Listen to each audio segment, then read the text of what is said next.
नमस्कार, स्वागत है आप सभी का आपके ऑफिशियल यूट्यूब चैनल गुरुजी स्पेशल क्लासेस में। मैं हूं निमाई साना, आपके समक्ष उपस्थित हूं साइकोलॉजी के टेस्ट सीरीज को लेकर।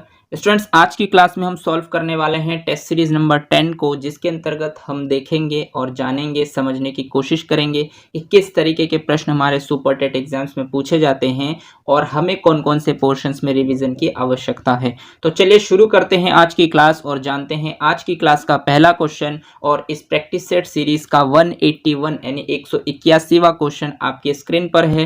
क्वेश्चन नंबर 181 आपसे कहता है कि शैक्षणिक खिलौने का विकास किसने किया था। देखिए, जो शैक्षणिक खिलौने होते हैं यानी कि शिक्षा से संबंधित जो खिलौने होते हैं, इसका विकास किसने किया था, ये आपसे पूछा है। ऑप्शन ए कहता है वॉटसन ने, ऑप्शन बी कहता है मारिया ने, ऑप्शन सी कहता है फ्रेडरिक फ्रोबेल ने और ऑप्शन डी कहता है थॉर्नडाइक ने।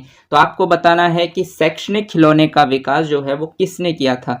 तो स्टूडेंट्स, अगर आपने कंटेंट को बहुत अच्छे से कवर किया होगा, अगर आपने सुपर टेट में, जैसे आपको पता है, सीडीपी के अंतर्गत कुछ टॉपिक निर्धारित किए गए हैं, टीचिंग स्किल्स के अंतर्गत कुछ टॉपिक निर्धारित किए गए हैं और लाइफ स्किल के अंतर्गत कुछ टॉपिक निर्धारित किए गए हैं, अगर उन सभी टॉपिक्स को आपने बहुत अच्छे से कवर किया होगा, उसके प्रॉपर नोट्स बनाए होंगे और फिर आप रिवाइज करके आए होंगे, तो ये टेस्ट आपके लिए बहुत ही इंटरेस्टिंग होने वाला है। लगभग आप सभी प्रश्नों के राइट ऑप्शन तक ईजिली पहुंच पाएंगे। और अगर आपने नहीं किया होगा तो आप उनको पहले अच्छे से कवर कीजिए और उसके बाद इस टेस्ट को लगाइए। यहाँ से सीधे सीधे क्वेश्चंस आपको सुपर टेट एग्जाम्स में भी देखने को मिलेंगे, क्योंकि ये वो सिलेक्टेड प्रश्न है जो आपके बीएड और डीएलएड के प्रीवियस ईयर में आए हुए प्रश्नों का सीरीज है। और मैं उम्मीद करता हूं कि इन सभी प्रश्नों को आप बहुत अच्छे से कवर कर रहे होंगे और आप अपना टेस्ट भी लगा रहे हैं। अपना स्कोर ज़रूर बताइएगा कि आपका स्कोर कितना बन रहा है और किस पोर्शंस में आपको और रिवीजन करने की आवश्यकता है। क्वेश्चनों का स्तर कैसा है ये भी ज़रूर बताइएगा।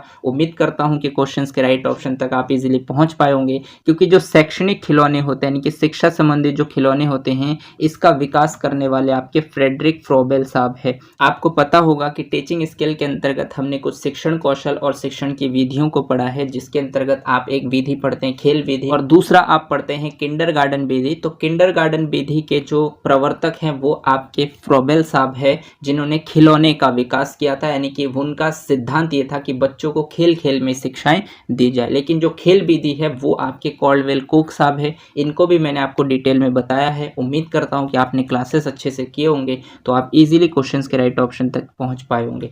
चलिए आगे बढ़ते हैं और देखते हैं नेक्स्ट प्रश्न आपसे क्या कहता है। तो नेक्स्ट प्रश्न क्वेश्चन नंबर 182 आपसे कहता है कि बालकों में व्यावहारिक ज्ञान का समावेश आवश्यक है। देखिए, बालकों में जो बालक होते हैं, जो स्टूडेंट्स होते हैं, उनके अंदर व्यावहारिक ज्ञान का जो समावेश है वो आवश्यक है। मतलब उनके अंदर व्यावहारिक ज्ञान होना बहुत ज़्यादा ज़रूरी है, क्योंकि होता ये है कि बच्चे क्या करते हैं, जो ज्ञान अर्जित करते हैं अपने किताबों से, पाठ्य पुस्तकों से, उनको रट लेते हैं। और आपको पता है एनसीएफ 2005 में रटना बिल्कुल मना किया गया है। तो इसका मतलब यह है कि अगर आप रटते हैं तो आप फिर कोई चीज़ नहीं सीखते हैं, वो सिर्फ रटी रटाई चीज़ें होती है, उसका आपके जीवन पर कोई प्रभाव नहीं पड़ता है। तो इसीलिए बताया जाता है कि बालकों में व्यावहारिक ज्ञान का समावेश आवश्यक है। तो वो किस लिए है ये आपसे पूछा गया है। ऑप्शन ए कहता है कुशलता स्थापित करने के लिए, ऑप्शन बी कहता है अभ्यास करने के लिए, ऑप्शन सी कहता है अभिप्रेरणा के लिए और ऑप्शन डी कहता है प्रतिस्पर्धा के लिए। तो आपको बताना है कि अगर आप बालकों के अंदर व्यावहारिक ज्ञान का समावेश करना चाहते हैं, समावेश स्थापित करना चाहते हैं, तो क्या आवश्यक है। तो आवश्यक जो है स्टूडेंट्स वो है आपकी कुशलता स्थापित करने के लिए, क्योंकि जब आप उनके अंदर व्यावहारिक ज्ञान का समावेश करेंगे तो कहीं ना कहीं उनकी स्किल डेवलप होंगी। तो कुशलता स्थापित करना बहुत ज़्यादा इंपॉर्टेंट है। तो इसीलिए इस क्वेश्चन का राइट ऑप्शन बनता है आपका ऑप्शन नंबर ए। चलिए आगे बढ़ते हैं और देखते हैं नेक्स्ट प्रश्न आपसे क्या कहता है। तो नेक्स्ट प्रश्न क्वेश्चन नंबर 183 आपसे कहता है कि वर्तमान समय में शिक्षा में किस दृष्टिकोण को स्थान दिया जा रहा है। देखिए, वर्तमान समय में यानी कि प्रेजेंट में शिक्षा में यानी कि एजुकेशन के क्षेत्र में किस दृष्टिकोण को, यानी कि कौन सा ऐसा दृष्टिकोण है जिनको स्थान दिया जा रहा है। ऑप्शन ए कहता है विवरणात्मक दृष्टिकोण, ऑप्शन बी कहता है वर्णनात्मक दृष्टिकोण, ऑप्शन सी कहता है व्याख्यात्मक ज्ञान और ऑप्शन डी कहता है आत्मिक क्रिया। तो आपको बताना है कि वर्तमान समय में जो शिक्षा के अंतर्गत जो दृष्टिकोण जिसको महत्व दिया जा रहा है, तो वो किस दृष्टिकोण को सबसे ज्यादा स्थान दिए जा रहे हैं। तो अगर आपने लाइफ स्किल को बहुत अच्छे से पढ़ा होगा तो आप इजीली बता सकते हैं कि वर्तमान समय में जो शिक्षा के क्षेत्र में जो दृष्टिकोण स्थापित किए जा रहे हैं या जिसको स्थान दिया जा रहा है वो है आपका वर्णनात्मक दृष्टिकोण। इसीलिए इस क्वेश्चन का राइट ऑप्शन बनता है आपका ऑप्शन नंबर बी। चलिए आगे बढ़ते हैं और देखते हैं नेक्स्ट प्रश्न आपसे क्या कहता है। तो नेक्स्ट प्रश्न क्वेश्चन नंबर 184 आपसे कहता है कि शिक्षण में प्रभुत्ववादी नीतियां किस पर केंद्रित होती है, यानी कि जो शिक्षण है यानी कि टीचिंग है, इसमें प्रभुत्ववादी नीतियां यानी कि प्रभुत्ववादी नीतियां जो है वो किस पर केंद्रित है, ये आपसे पूछा गया, यानी कि किस पर सेंटर्ड है प्रभुत्ववादी नीतियां। ऑप्शन ए कहता है पाठ्य पुस्तकों पर, ऑप्शन बी कहता है विद्यालय पर, ऑप्शन सी कहता है शिक्षक एवं पाठ्य पुस्तकों पर, और ऑप्शन डी कहता है प्राचार्य पर। तो आपको बताना है कि शिक्षण में प्रभुत्ववादी नीतियां किस पर केंद्रित होती है। तो शिक्षण में जो प्रभुत्ववादी नीतियां हैं स्टूडेंट्स, वो एक शिक्षक और उनके पाठ्य पुस्तक पर निर्भर करता है। पाठ्य पुस्तक में जिस प्रकार के मटेरियल दिए होते हैं, टीचर्स को उनसे रिलेटेड चीज़ों को कंटेंट के रूप में तैयार करना होता है उसको समझाने के लिए, क्योंकि उनका सबसे ज़्यादा फोकस जो है वो अंडरस्टैंडिंग पर होना चाहिए। तो इसके लिए ये प्रभुत्ववादी नीतियों के अंतर्गत आते हैं। इसको प्रभुत्ववादी नीतियाँ कहते हैं। मतलब आप पाठ्य पुस्तक को सबसे पहले अच्छे से रीड करें, उसका लेसन प्लान तैयार करें और उसके बाद आप टीचिंग में जाए, तो आपकी जो शिक्षण प्रक्रिया है वो प्रभावित होंगे। तो इसीलिए शिक्षण में जो प्रभुत्ववादी नीति यानी कि मॉडर्न जो नीतियां हैं वो केंद्रित होती हैं शिक्षक एवं पाठ्य पुस्तकों पर, यानी कि शिक्षक पर भी डिपेंड करता है और पाठ्य पुस्तक भी उनके हिसाब से ही होने चाहिए। यदि पाठ्य पुस्तक सही होंगे और शिक्षक उसका पहले से अध्ययन करेंगे, उसका लेसन प्लान तैयार करेंगे, तभी वो टीचिंग में प्रभावित कर सकते हैं। तो इसलिए इस क्वेश्चन का राइट ऑप्शन बनता है आपका ऑप्शन नंबर सी। चलिए आगे बढ़ते हैं और देखते हैं नेक्स्ट क्वेश्चन आपसे क्या कहता है। तो नेक्स्ट क्वेश्चन नंबर 185 आपसे कहता है कि सीखने की सुनहरी सड़क या सीखने का हृदय किसे कहा जाता है।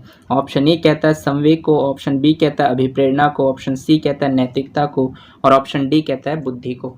तो आपको बताना है कि जो सीखने की सुनहरी सड़क जिसको हम कहते हैं, या फिर सीखने का जो हृदय हम कहते हैं, हार्ट ऑफ लर्निंग, वो किसको कहा जाता है। तो कंटेंट में ये सभी पॉइंट मैंने बहुत अच्छे से आपको बताया है। अगर आपने अभिप्रेरणा को बहुत अच्छे से पढ़ा होगा तो इसके अंतर्गत मैंने अभिप्रेरणा को डिटेल में बताए हैं। इनसे रिलेटेड बहुत सारे सिद्धांत हैं और उन सिद्धांतों को भी मैंने आपको डिटेल में बताया है। उम्मीद करता हूँ कि वो सभी चीज़ें आप अच्छे से पढ़ कर आए होंगे। तो ये प्रश्न आपके लिए बहुत ही आसान है कि इस क्वेश्चन का राइट ऑप्शन हो जाएगा आपका ऑप्शन नंबर बी अभिप्रेरणा। यानी कि अगर आप सीखना चाहते हैं तो सीखने का जो हृदय होता है, हार्ट होता है, वो आप मोटिवेशन को कहते हैं। आप जानते होंगे कि जब जब आप मोटिवेटेड होते हैं, चाहे वो किसी भी तरीके से, तो आपके सीखने के लिए आपके जो माइंड है उसका जो कार्य प्रणाली है वो बिल्कुल अलग होता है और आप चीज़ों को बिल्कुल स्पष्ट और क्लियरिटी के साथ सीखते हैं। तो इसीलिए इसको सीखने की सुनहरी सड़क भी कहते हैं। इसलिए इस क्वेश्चन का राइट ऑप्शन है आपकी अभिप्रेरणा। चलिए आगे बढ़ते हैं और देखते हैं नेक्स्ट प्रश्न आपसे क्या कहता है। तो नेक्स्ट प्रश्न क्वेश्चन नंबर 186 आपसे कहता है प्रणोदन है, यानी कि प्रणोदन किसे कहते हैं, ये आपसे पूछा गया है। ऑप्शन ए कहता है लक्ष्य निर्देशन, ऑप्शन बी कहता है परामर्श, ऑप्शन सी कहता है मूल्यांकन, और ऑप्शन डी कहता है अधिगम। तो आपको बताना है कि प्रणोदन क्या है। तो प्रणोदन स्टूडेंट्स हम कहते हैं लक्ष्य निर्देशन को, क्योंकि जब आपके लक्ष्य निर्देशित होते हैं यानी कि आपको अपना टारगेट पता होता है, फिक्स होता है, तो उसी को ही हम प्रणोदन कहते हैं। तो इसलिए इस क्वेश्चन का राइट ऑप्शन बनता है आपका ऑप्शन नंबर ए। चलिए आगे बढ़ते हैं और देखते हैं नेक्स्ट प्रश्न आपसे क्या कहता है। तो नेक्स्ट प्रश्न क्वेश्चन नंबर 187 आपसे कहता है कि बालक के व्यक्तित्व के विकास के लिए फ्रोबेल ने कौन सा सिद्धांत दिया था।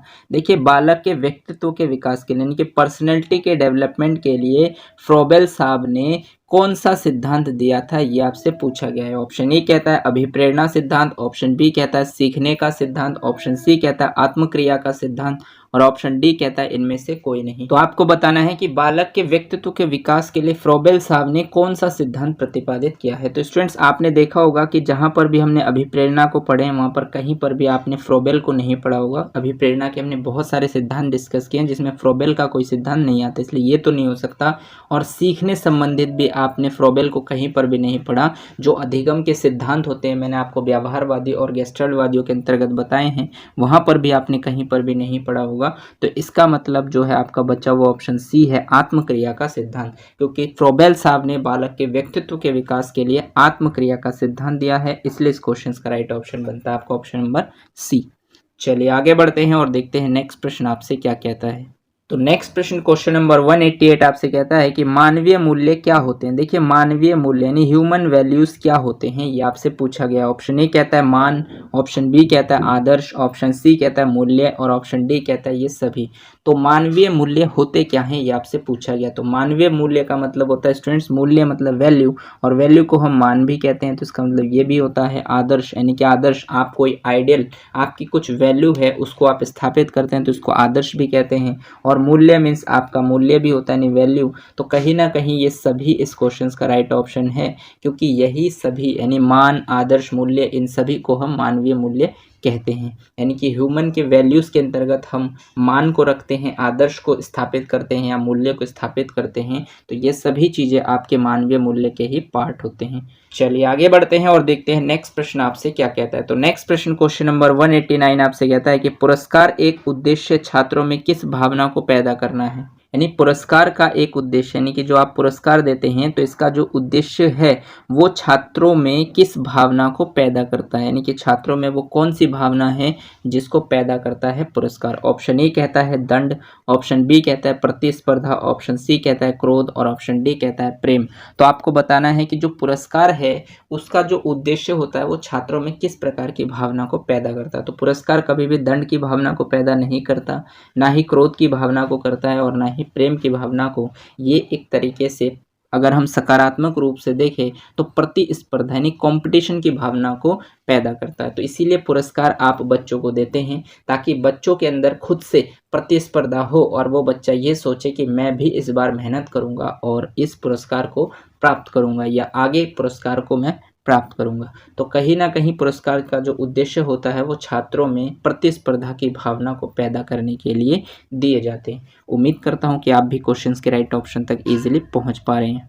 चलिए आगे बढ़ते हैं और देखते हैं नेक्स्ट प्रश्न आपसे क्या कहता है। तो नेक्स्ट प्रश्न क्वेश्चन नंबर 190 आपसे कहता है कि छात्रों को कक्षा से बाहर निकलना या उपेक्षात्मक रवैया किस प्रकार का है। ऑप्शन ए कहता है सामाजिक दंड, ऑप्शन बी कहता है मूल्यांकन, ऑप्शन सी कहता है आर्थिक सर्वेक्षण, और ऑप्शन डी कहता है सामाजिक न्याय। तो आपको बताना है कि छात्रों को कक्षा से बाहर, यानी कि जो छात्र होते हैं उनको कक्षा से बाहर निकालना, यानी कि आप कक्षा से बाहर निकाल देते हैं, या उपेक्षात्मक रवैया, उपेक्षात्मक का मतलब उनकी आलोचनाएं करते हैं, उनकी बुराइयां करते हैं, तो ये किस प्रकार का है ये आपसे पूछा गया है। क्या इसको सामाजिक दंड कहते हैं, या मूल्यांकन कहते हैं, या आर्थिक सर्वेक्षण कहते हैं, सामाजिक न्याय। तो सामाजिक न्याय तो बिल्कुल नहीं हो सकता, ना ही आप बच्चे का मूल्यांकन कर रहे हैं और ना ही उनका आर्थिक सर्वेक्षण कर रहे हैं, क्योंकि आप उनको सामाजिक दंड दे रहे हैं, क्योंकि सबके सामने आप उन्हें दंड दे रहे हैं, एक तरीके से आप उनकी बुराई कर रहे हैं। तो ये एक सामाजिक दंड के अंतर्गत आता है, इसलिए इस क्वेश्चन का राइट ऑप्शन हो जाएगा आपका ऑप्शन नंबर ए, सामाजिक दंड।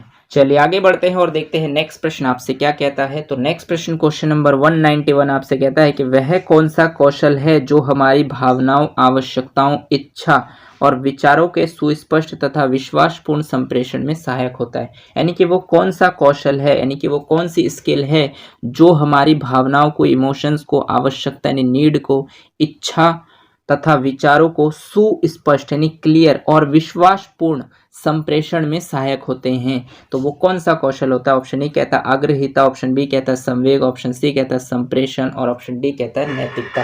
तो स्टूडेंट, जब आप अपनी भावनाओं, आवश्यकताओं, इच्छा और विचारों को सुस्पष्ट रूप से और विश्वासपूर्ण तरीके से आप संप्रेषण करते हैं, बताते हैं, समझाते हैं, तो उसको हम कहते हैं आग्रहिता। यानी आग्रहिता का मतलब होता है अग्रसर रहना और हर कार्य को बेहतर ढंग से करना। तो जब आप हर कार्य को करने के लिए तत्पर रहते हैं, तैयार रहते हैं, तो इसका मतलब कहीं ना कहीं उस चीज़ को लेकर आपने अभ्यास जरूर किया होगा, तो कहीं ना कहीं आपकी स्किल पहले से डेवलप है। तो इसलिए इस क्वेश्चन का राइट ऑप्शन हो जाएगा आपका ऑप्शन नंबर ए। चलिए आगे बढ़ते हैं और देखते हैं नेक्स्ट प्रश्न क्वेश्चन नंबर 192 आपसे क्या कहता है। तो क्वेश्चन नंबर 192 आपसे कहता है कि बुद्धि अमूर्त विचारों के संबंध में सोचने की योग्यता है, किसका कथन है। यानी कि यहाँ पर थोड़ा सा टाइपिंग एरर है स्टूडेंट्स, किसका कथन है ये लिखना है आपको। तो बुद्धि अमूर्त विचारों के संबंध में सोचने की योग्यता, ये कथन किस महोदय का है ये आपसे पूछा गया है। ये कथन स्टेटमेंट है जो आपके इन्वर्टेड कोमा में है। तो किसका कथन है ये आपको बताना। ऑप्शन ए कहता है बिने, ऑप्शन बी कहता है टर्मन, ऑप्शन सी कहता है वाटसन, और ऑप्शन डी कहता है पावलोव।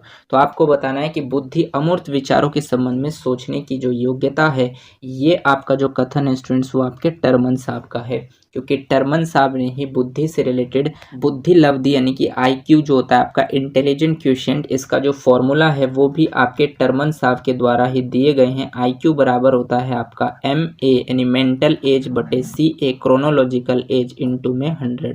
तो ये जो फॉर्मूला है स्टूडेंट्स, ये बुद्धि लब्धि का फॉर्मूला है और ये टर्मन साहब के द्वारा दिए गए हैं।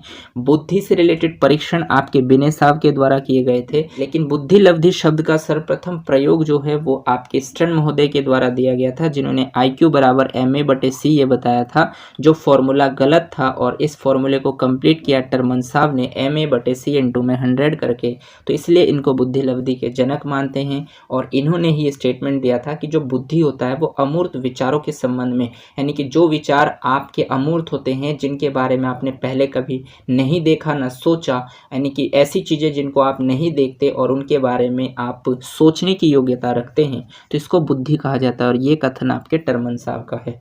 उम्मीद करता हूँ कि आप भी क्वेश्चंस के राइट ऑप्शन तक इजीली पहुँच पाए होंगे। चलिए आगे बढ़ते हैं और देखते हैं नेक्स्ट प्रश्न आपसे क्या कहता है।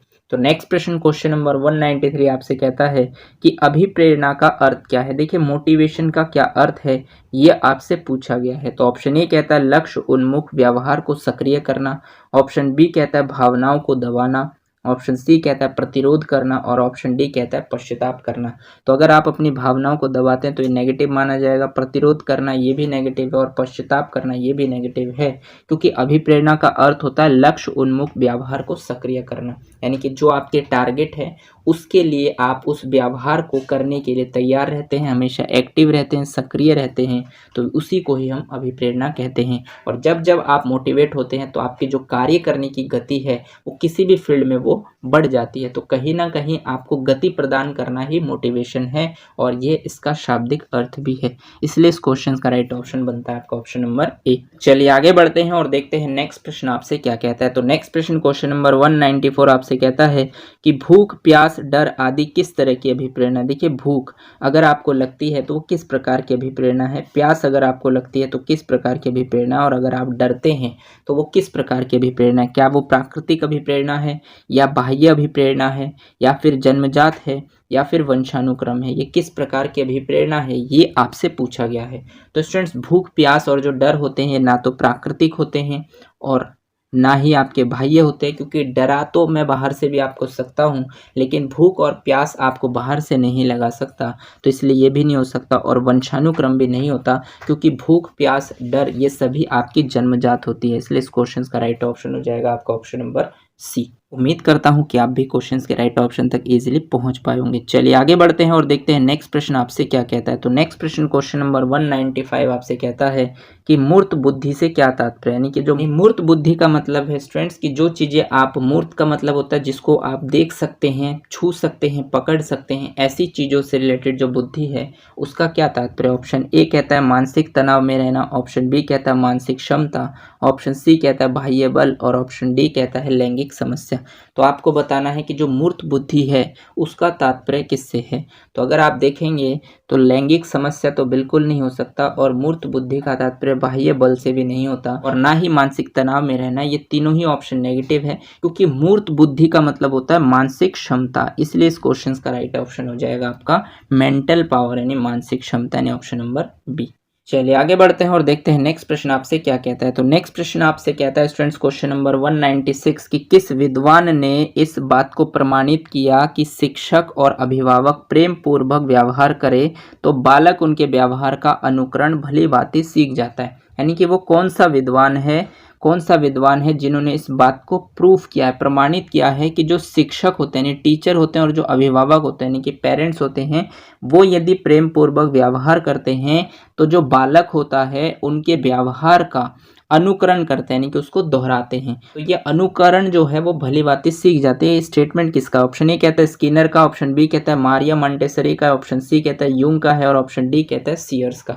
तो आपको बताना है कि वो कौन से विद्वान थे जिन्होंने ये बताया कि अगर टीचर और पेरेंट्स आपस में प्रेम पूर्वक व्यवहार करें, यानी कि उनके बीच में कोऑर्डिनेशन अच्छा हो, तो बालक उनके व्यवहार का अनुकरण भली भांति सीख जाते हैं। तो ये कथन आपको कंटेंट के दौरान बहुत अच्छे से बताया है कि इस क्वेश्चन का जो राइट ऑप्शन हो जाएगा वो हो जाएगा आपका सीयर्स। यानी सीयर्स महोदय ने ये स्टेटमेंट दिया था कि पेरेंट्स और अभिभावक के बीच में कोऑर्डिनेशन बहुत ज़्यादा ज़रूरी है। पेरेंट्स और टीचर के मध्य अगर इस प्रकार के कोऑर्डिनेशंस होते हैं तो उसका पॉजिटिव इम्पैक्ट बच्चों के व्यवहार पर पड़ता है, क्योंकि वो उस चीज़ को अनुकरण करते हैं, यानी कि उसको दोबारा रिपीट करते हैं। तो इसलिए इस क्वेश्चन का राइट ऑप्शन हो जाएगा आपका ऑप्शन नंबर डी।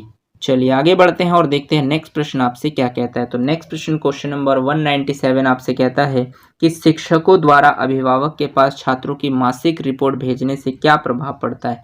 देखिए, शिक्षकों द्वारा यानी कि जो टीचर होते हैं वो जब अभिभावक के पास यानी पेरेंट्स के पास छात्रों की मासिक रिपोर्ट यानी कि जो वो मंथली जो परफॉर्मेंस देते हैं उस रिपोर्ट को यदि टीचर पेरेंट्स को भेजते हैं तो इससे क्या प्रभाव पड़ता है। ऑप्शन ए कहता है शिक्षार्थी में डर उत्पन्न होता है। ऑप्शन बी कहता है अभिभावक एवं शिक्षकों के मध्य संबंध बना रहता है। ऑप्शन सी कहता है प्राचार्य एवं शिक्षक में मित्रता होती है। और ऑप्शन डी कहता है उपयुक्त में से कोई नहीं। तो इजीली इस क्वेश्चन के राइट ऑप्शन तक पहुंच पाए होंगे स्टूडेंट्स, क्योंकि ये पीटीएम की बात यहाँ पर की जा रही है जिसको हम कहते हैं पेरेंट्स टीचर मीटिंग। तो अगर शिक्षक अभिभावक से मिलते हैं और उनके मासिक रिपोर्ट यानी कि पीटीएम को उनके साथ शेयर करते हैं, क्योंकि यहाँ पर अधिकतर जो समय है बच्चा 18 घंटे के आसपास लगभग घर पर होता है और 6 घंटे मुश्किल से वो स्कूल में होता है। तो इसका मतलब अगर आप बच्चे का डेवलपमेंट करना चाहते हैं तो सिर्फ स्कूल पर डिपेंड नहीं हो सकते, इसके साथ साथ आपको घर पर भी ध्यान देना होगा, यानी पेरेंट्स का रोल भी बहुत ज़्यादा अहम है। तो इसके लिए क्या होता है कि अगर टीचर अभिभावक के पास बच्चों के परफॉर्मेंस के रिपोर्ट भेजते हैं या वो एक दूसरे से मिलते हैं तो अभिभावक और शिक्षक के मध्य जो संबंध है वो बना हुआ होता है और वो विचार विमर्श करते हैं कि बच्चे का डेवलपमेंट और किस तरीके से किया जा सके, किस तरीके से कौन सी कमियों को दूर करना चाहिए, ये सभी पेरेंट्स और टीचर आपस में डिस्कस करते हैं। तो इसीलिए पीटीएम का आयोजन किया जाता है। आप देखते हैं प्राइवेट स्कूलों में पीटीएम होता है तो इसी कारण से होता है। इसलिए इस क्वेश्चन का राइट ऑप्शन हो जाएगा आपका ऑप्शन नंबर बी। चलिए आगे बढ़ते हैं और देखते हैं नेक्स्ट प्रश्न आपसे क्या कहता है। तो नेक्स्ट प्रश्न क्वेश्चन नंबर 198 आपसे कहता है कि मूल प्रवृत्तियों की संख्या कितनी, यानी कि मूल प्रवृत्तियों की संख्या कितनी है ये आपसे पूछा गया है। ऑप्शन ए कहता है 10, ऑप्शन बी कहता है 4, ऑप्शन सी कहता है 8 और ऑप्शन डी कहता है 14 यानी 14। तो आपको बताना है कि मूल प्रवृत्तियों की संख्या कितनी है। तो स्टूडेंट्स, मूल प्रवृत्ति के बारे में बताने वाले जो थे वो आपके थे विलियम मैकडोगल साहब, जिन्होंने इसको संवेग नाम भी दिया है, यानी कि मूल प्रवृत्ति को हम संवेग के नाम से भी जानते हैं। और इनकी संख्या होती है टोटल 14, जिनको मैंने आपको डिटेल में बता रखा है कि मूल प्रवृत्तियों की संख्या यानी संवेगों की संख्या 14 है। इसलिए इस क्वेश्चन का राइट ऑप्शन बनता है आपका ऑप्शन नंबर डी। चलिए आगे बढ़ते हैं और देखते हैं नेक्स्ट प्रश्न आपसे क्या कहता है। तो नेक्स्ट प्रश्न क्वेश्चन नंबर 199 आपसे कहता है कि किस विद्वान ने यह सिद्धांत दिया कि प्रभाव का नियम वास्तव में पुरस्कार का ही एक रूप है। ऑप्शन ए कहता है स्किनर, ऑप्शन बी कहता है थॉर्नडाइक, ऑप्शन सी कहता है पियाजे और ऑप्शन डी कहता है वॉटसन। तो आपको बताना है कि वो कौन से विद्वान है जिन्होंने ये सिद्धांत दिया कि जो प्रभाव का नियम होता है वो वास्तव में पुरस्कार का ही एक रूप है। ये किसने बताया है। तो स्टूडेंट्स, प्रभाव का नियम, तत्परता का नियम और अभ्यास का नियम आप जानते हैं कि किस महोदय ने दिया है। और प्रभाव का नियम का मतलब ही होता है कि जब आप बच्चे को पुरस्कार देते हैं तो बच्चा उस गतिविधि को दोबारा करने की कोशिश करता है और वो बार बार अभ्यास करता है, और जो इंसान बार बार अभ्यास करेगा उसका प्रभाव भी उस पर बेहतरीन पड़ेगा, यानी कि वो चीज़ें उसको बहुत ज़्यादा आसान लगने लगेंगे। तो प्रभाव का नियम जो है वो पुरस्कार का ही एक रूप है। ये सिद्धांत जो दिया गया है वो आपके थॉर्नडाइक साहब के द्वारा दिए गए हैं, क्योंकि सीखने के नियम इन्हीं के द्वारा दिए गए हैं। बहुत ही मोस्ट इंपॉर्टेंट प्रश्न है। इस तरीके के प्रश्न आपके एग्जामिनर द्वारा पूछे जाते हैं। आपको डायरेक्ट नहीं पूछा जाएगा कि प्रभाव का नियम किसने दिया, वो इसको दूसरे चीज़ों के साथ जोड़कर पूछेंगे। इसी तरीके के प्रश्न आपके सुपर टेट एग्जाम्स में पूछे जाते हैं और इसी तरीके से ही प्रश्न बनाए जाएंगे। उम्मीद करता हूं कि आप सभी प्रश्नों के राइट ऑप्शन तक इजीली पहुंच पा रहे होंगे, क्योंकि आपने अच्छे से चीज़ों को रिवाइज किया होगा। अगर आपने रिवाइज नहीं किया तो जो जो क्वेश्चंस आपसे गलत हो रहे हैं उनको आप अच्छे से रिवाइज कीजिए और नेक्स्ट टेस्ट के लिए तैयार रहिए। चलिए आगे बढ़ते हैं और देखते हैं नेक्स्ट प्रश्न। और इस टेस्ट सीरीज का लास्ट प्रश्न आपकी स्क्रीन पर है। क्वेश्चन नंबर 200 में आपसे पूछा गया है कि अनुबंधन का क्या अर्थ है। देखिए, आपसे सीधा सीधा पूछा गया है कि जो अनुबंधन होता है उसका अर्थ क्या है, ये आपको बताना है। ऑप्शन ए कहता है उत्तेजना एवं अनुक्रिया के बीच सहचार्य, ऑप्शन बी कहता है अनुक्रिया का सिद्धांत, ऑप्शन सी कहता है प्रभाव का नियम, और ऑप्शन डी कहता है उत्तेजना एवं व्यक्तिगत विभिन्नता। तो आपको बताना है स्टूडेंट्स कि अनुबंधन का क्या अर्थ होता है। तो अनुबंधन के अर्थ के बारे में आपसे पूछा गया है, बहुत ही आसान प्रश्न है। आपने पढ़ा होगा कि अनुबंधन का जो सिद्धांत है वो आपके स्किनर साहब के द्वारा दिए गए हैं, और इस सीडीपी के अंतर्गत आपके सीखने के सिद्धांत के अंतर्गत मैंने आपको बहुत अच्छे से बताया है। अगर आपने कंटेंट को अच्छे से क्लियर किया होगा, उसको रिवाइज किया होगा, तो आप इजीली इस क्वेश्चन के राइट ऑप्शन तक पहुंच सकते हैं।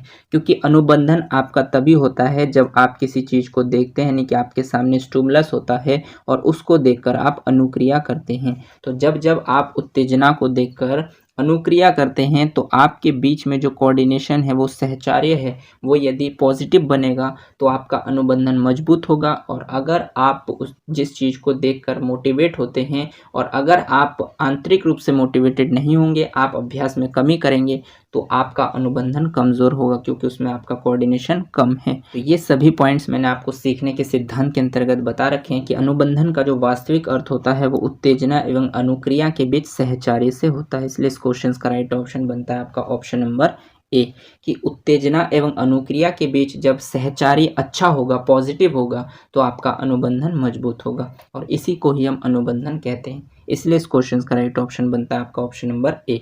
उम्मीद करता हूं कि यहाँ तक जितने भी प्रश्न हमने सॉल्व किए हैं, उन सभी प्रश्नों के राइट ऑप्शन तक आप इजीली पहुँच पाए होंगे।